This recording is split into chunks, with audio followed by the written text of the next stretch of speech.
Assalamualaikum warahmatullahi wabarakatuh.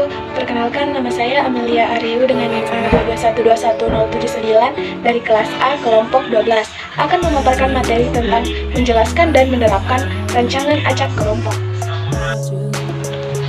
Rancangan acak kelompok adalah suatu rancangan acak yang dilakukan dengan mengelompokkan satuan percobaan ke dalam grup-grup yang homogen yang dinamakan kelompok dan kemudian menentukan perlakuan secara acak di dalam masing-masing kelompok.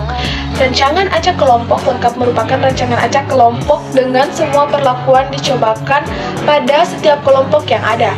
Tujuan pengelompokan satuan-satuan percobaan tersebut adalah untuk membuat keragaman satuan-satuan percobaan di dalam masing-masing kelompok sekecil mungkin, sedangkan perbedaan antara kelompok sebesar mungkin. Ciri-ciri rancangan acak kelompok adalah sebagai berikut. Yang pertama, digunakan untuk lingkungan heterogen atau tidak homogen, dan yang kedua, perlakuan diatur dalam masing-masing kelompok atau blok. Yang ketiga, kelompok sebagai ulangan, dalam tiap kelompok kondisi harus homogen. Dan yang keempat, mengacakan dilakukan dalam masing-masing kelompok. Dan yang kelima, banyak digunakan pada penelitian di lapangan. Selanjutnya, penerapan analisis varian dalam rancangan acak kelompok. Bagian pertama, mengacakan dan denah rancangan. Sebelum pengacakan, bagilah daerah percobaan atau satuan percobaan ke dalam beberapa kelompok sebagai jumlah ulangan. Setiap kelompok kemudian dibagi lagi dalam jumlah yang sesuai dengan banyaknya perlakuan yang akan dicobakan. RAK menetapkan bahwa semua perlakuan harus muncul satu kali tiap di dalam setiap ulangan dan pengacakan dilakukan secara terpisah untuk setiap kelompok. Dalam rancangan acak kelompok RAK, kita tidak boleh menguji hipotesis tentang ada tidaknya pengaruh kelompok dengan menggunakan uji V. Hal ini disebabkan pembentukan kelompok tidak dilakukan secara acak sebagaimana menentukan perlakuan. Hal ini disebabkan karena dalam pembentukan kelompok yang diutamakan adalah mengurangi keragaman satuan percobaan dalam setiap kelompok, atau dengan kata lain kita mengusahakan homogen satu percobaan dalam kelompok sehingga pembentukan kelompok tidak dilakukan secara melainkan berdasarkan kriteria tertentu.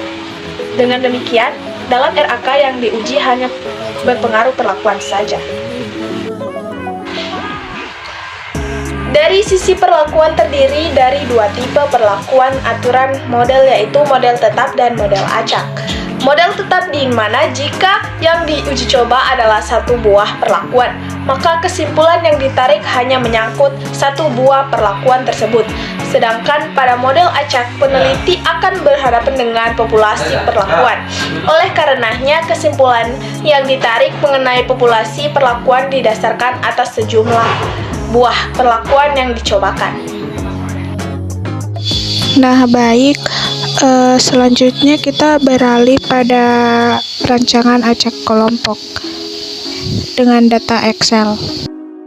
Ya, data pada tabel berikut merupakan hasil padi, kilogram atau per peta genotype. Sembilan diberikan perlakuan faktor-faktor yang diteliti adalah kombinasi pupuk NPK sebanyak 6 taraf.